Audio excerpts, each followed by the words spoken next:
Hello friends, welcome to my channel study for you.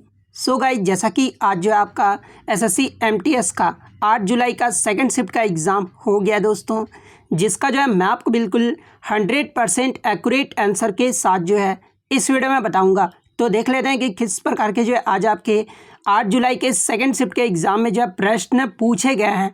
उससे पहले एक बात और दोस्तों, कि जिन्होंने भी अगर चैनल को सब्सक्राइब नहीं किया है तो एसएससी एमटीएस से रिलेटेड पल पल की अपडेट के लिए जो है चैनल को सब्सक्राइब ज़रूर कर दीजिएगा। और बगल में ही आपको एक बेल आइकन यानी घंटे का निशान भी दिख रहा होगा, तो आप उसे भी जो है ज़रूर प्रेस कर दीजिएगा। तो चलिए वीडियो को स्टार्ट करते हैं। तो आज का जो आपका पहला क्वेश्चन आया था कि निम्नलिखित में से किसे जनवरी 2022 में जो है भारत का मुख्य आर्थिक सलाहकार यानी चीफ इकोनॉमिक एडवाइज़र जो है ये नियुक्त किया गया है। तो देखिए, मैं आपको बता दूं कि जनवरी 2022 में भारत का जो मुख्य आर्थिक सलाहकार है ना, ये वी अनंत नागेश्वरन को जो है नियुक्त किया गया है। तो वी अनंत नागेश्वरन आपका करेक्ट आंसर होगा। और बात कर ले इन्होंने जो है किसका स्थान लिया है, तो ये कृष्णमूर्ति सुब्रमण्यम का जो है स्थान ग्रहण किए हैं। तो ये भी आपको ध्यान में रखना है। नेक्स्ट क्वेश्चन आपका यहाँ पर आया था कि कालबेलिया ये जो है किस राज्य का लोक नृत्य है। तो देखिए, ये जो आपका कालबेलिया है ना, ये राजस्थान राज्य का लोक नृत्य है। तो राजस्थान आपका करेक्ट आंसर होगा। और इसे वर्ष 2010 से जो है यूनेस्को की मानवता की अमृत सांस्कृतिक विरासत की प्रतिनिधि में जो है सूची में शामिल किया गया था। तो ये फैक्ट भी आपको ध्यान में रखना है। बात कर ले राजस्थान के वर्तमान में मुख्यमंत्री कौन है, तो ये अशोक गहलोत हैं। यहाँ के राज्यपाल कौन है, तो ये कलराज मिश्र हैं। इसके अलावा जो राजस्थान के प्रसिद्ध नृत्य हैं जैसे कि घूमर, भवई, कालबेलिया, चरी, चक्री और गैर, ये सब जो प्रसिद्ध नृत्य है ना, ये राजस्थान राज्य के नृत्य हैं। नेक्स्ट क्वेश्चन आपका यहाँ पर आया था कि 2011 की जनगणना के अनुसार भारत का दूसरा सर्वाधिक लिंगानुपात वाला राज्य या फिर यूटी कौन सा था। तो देखिए, मैं आपको बता दूं कि आपके हर शिफ्ट में जो है 2011 की जनगणना से एक प्रश्न जरूर पूछा जा रहा है। तो देखिए, मैं आपको बता दूं कि 2011 की जनगणना के अकॉर्डिंग भारत का दूसरा सर्वाधिक लिंगानुपात वाला राज्य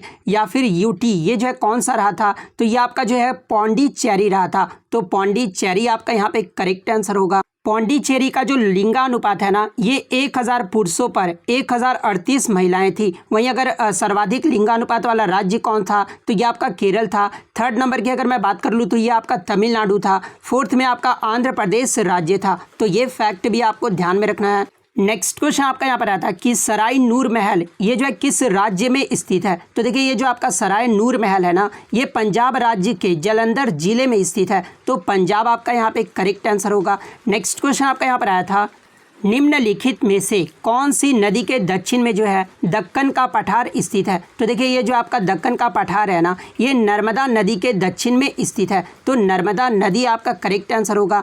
नेक्स्ट आपका यहाँ पर आया था कि पंडित किशन महाराज का जो संबंध है ये कौन से वाद्य यंत्र से है। तो देखिए, पंडित किशन महाराज का जो संबंध है ना, ये तबला वादक से है। तो तबला वादक आपका करेक्ट आंसर होगा। बात कर ले पंडित किशन महाराज के बारे में, तो इन्हें 2002 में जो है पद्म विभूषण से सम्मानित किया गया था। और 1973 में जो है इन्हें पद्म श्री से सम्मानित किया गया था। तो ये फैक्ट भी आपको ध्यान में रखना है। इसके अलावा आपके हर शिफ्ट में जो है एक प्रश्न यहाँ से भी पूछा जा रहा है, जैसे कि कलाकार का नाम दे दे रहा है और पूछ रहा है कि कौन से वाद्य यंत्र से संबंधित है। तो आपको इसका एक्स्ट्रा फैक्ट भी ध्यान में रखना है, जैसे कि पंडित शिव कुमार शर्मा और भजन सोपारी ये जो आपके संतूर वाद्य यंत्र से संबंधित है।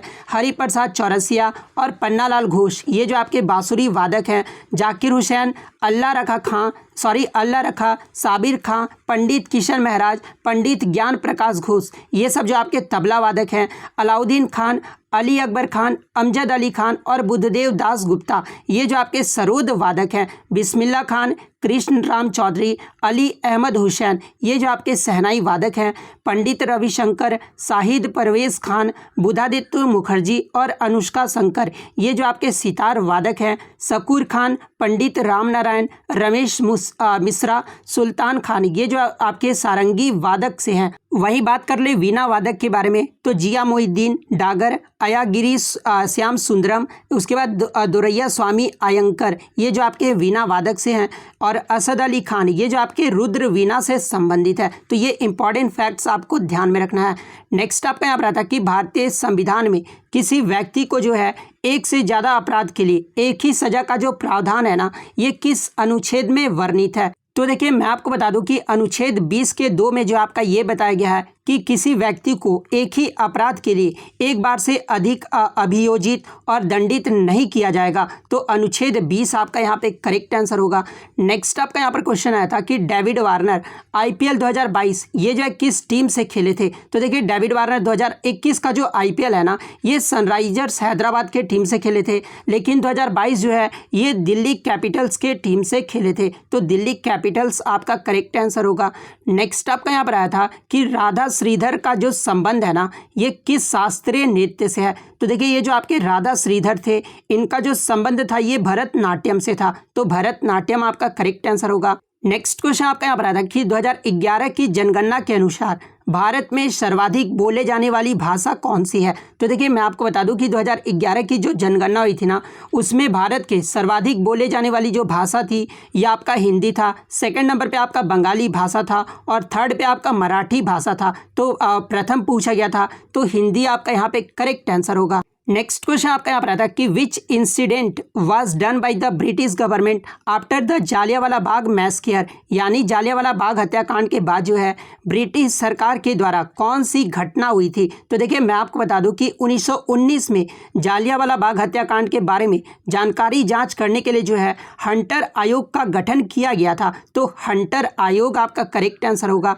नेक्स्ट आपका यहाँ पर आता है कि हाइड्रोजन परमाणु का जो है द्रव्यमान कितना होता है, यानी हाइड्रोजन का जो है एटॉमिक मास पूछा गया था। तो देखिए हाइड्रोजन का जो एटॉमिक मास होता है ना वो आपका 1.008 होता है और ऑप्शन में आपका 1 दिया हुआ था तो 1 आपका करेक्ट आंसर होगा। बात कर ले हाइड्रोजन का परमाणु संख्या यानी एटॉमिक नंबर कितना होता है तो 1 होता है और इसका सिंबल जो है वो आपका H होता है। तो ये भी आपको ध्यान में रखना है। नेक्स्ट आपका यहाँ पर आता है कि क्रोमियम की जो है परमाणु संख्या यानी एटॉमिक नंबर पूछा गया था। तो देखिए क्रोमियम का जो एटॉमिक नंबर है ना ये 24 होता है। तो 24 आपका करेक्ट आंसर होगा।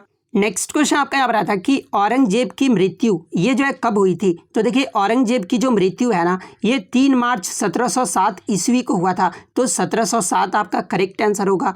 नेक्स्ट आपका यहाँ पर आता है कि रोड्स टू मसूरी पुस्तक ये जो है किसके द्वारा लिखा गया है। तो देखिए ये जो पुस्तक है ना ये रस्किन बॉन्ड के द्वारा लिखा गया है। तो रस्किन बॉन्ड आपका करेक्ट आंसर होगा। नेक्स्ट आपका यहाँ पर आता है कि संघ सूची या राज्य सूची भारत के संविधान की किस अनुसूची में दिया गया है। तो देखिए मैं आपको बता दूं कि संघ सूची, राज्य सूची या फिर समवर्ती सूची ये जो आपका संविधान के 7वीं अनुसूची में दिया गया है। तो 7वीं अनुसूची आपका करेक्ट आंसर होगा। नेक्स्ट क्वेश्चन आपका यहाँ पर आता है कि योशंग त्यौहार मुख्य रूप से जो है किस राज्य में मनाया जाता है। तो देखिए ये जो आपका योशंग त्यौहार है ना ये मणिपुर राज्य में मनाया जाता है। तो मणिपुर आपका करेक्ट आंसर होगा। नेक्स्ट आपका यहाँ पर आता है कि रवि कीर्ति ये जो है किस शासक के दरबारी कवि थे। तो देखिए ये जो रवि कीर्ति थे ना ये पुलकेशिन द्वितीय के जो है दरबारी कवि थे। तो पुलकेशिन द्वितीय आपका करेक्ट आंसर होगा। नेक्स्ट आपका यहाँ पर आता है कि हॉकी खेल में प्रत्येक टीम में जो है कितने खिलाड़ी होते हैं। तो देखिए हॉकी खेल में जो प्रत्येक टीम में 11 खिलाड़ी होते हैं और वहीं 5 जो होते हैं वो अतिरिक्त खिलाड़ी होते हैं। अगर 11 खिलाड़ी में से कोई एक खिलाड़ी चोटिल हो जाता है तो इनके स्थान पे जो है अतिरिक्त खिलाड़ी को जो है शामिल किया जाता है। नेक्स्ट आपका यहाँ पर आता है कि भारत का सबसे गहरा बंदरगाह कौन सा है। तो देखिए भारत का जो सबसे गहरा बंदरगाह है ना ये आपका विशाखापट्टनम बंदरगाह है। तो विशाखापट्टनम आपका करेक्ट आंसर होगा। नेक्स्ट आपका यहाँ पर आता है कि विटामिन डी की कमी से कौन सा रोग होता है। तो ऑप्शन में आपका सूखा रोग दिया हुआ था। तो देखिए ये जो आपका सूखा रोग है ना या फिर रिकेट्स ये आपका विटामिन डी की कमी से होता है। तो सूखा रोग आपका करेक्ट आंसर होगा। नेक्स्ट क्वेश्चन आपका यहाँ पर आता है कि how many open market operations are there in RBI, यानी भारतीय रिजर्व बैंक में जो है ये कितने खुले बाजार का जो है संचालन होता है। तो देखिए मैं आपको बता दूं कि आरबीआई में जो है टोटल आपके 2 खुले बाजार का जो है आपका संचालन होता है और वो 2 आपके बाजार कौन कौन से हैं। तो एक आपका आउटरीट और एक आपका आउटरीट और एक रेपो का जो है संचालन किया जाता है। तो 2 जो आपका यहाँ पे करेक्ट आंसर होगा। नेक्स्ट आपका यहाँ पर आता है कि आयुष्मान भारत योजना को जो है 2008 में किस शहर से जो है लॉन्च किया गया था। तो देखिए मैं आपको बता दूं कि आयुष्मान भारत योजना को जो है प्रधानमंत्री नरेंद्र मोदी के द्वारा 2018 को जो है भीमराव अंबेडकर की जयंती के दिन झारखंड के रांची जिले से जो है इसका आरंभ किया गया था। तो झारखंड का रांची आपका करेक्ट आंसर होगा। लेकिन बच्चे बता रहे थे कि ऑप्शन में जो है रांची ऑप्शन में नहीं दिया हुआ था। तो देखिए मैं आपको बता दूं कि झारखंड का रांची अगर ऑप्शन में नहीं दिया होगा ना, तो फिर आपका ऑप्शन में एक वाराणसी, उत्तर प्रदेश का वाराणसी दिया होगा, क्योंकि कोई और योजना जो एक योजना था इसी से मिलता जुलता, जो कि आपका वाराणसी से शुरू किया गया था, तो फिर वाराणसी जो आपका यहाँ पे करेक्ट आंसर होगा। तो इतने क्वेश्चन जो है आज मुझे बच्चों के द्वारा मिले हैं, जो कि 100% रियल और ऑथेंटिक है। तो अगर वीडियो अच्छी लगी हो तो वीडियो को जो है लाइक ज़रूर कर दीजिएगा, चैनल पर नया है तो चैनल को सब्सक्राइब ज़रूर कर दीजिएगा। तो मिलते हैं नेक्स्ट वीडियो में, तब तक thank you, all the best.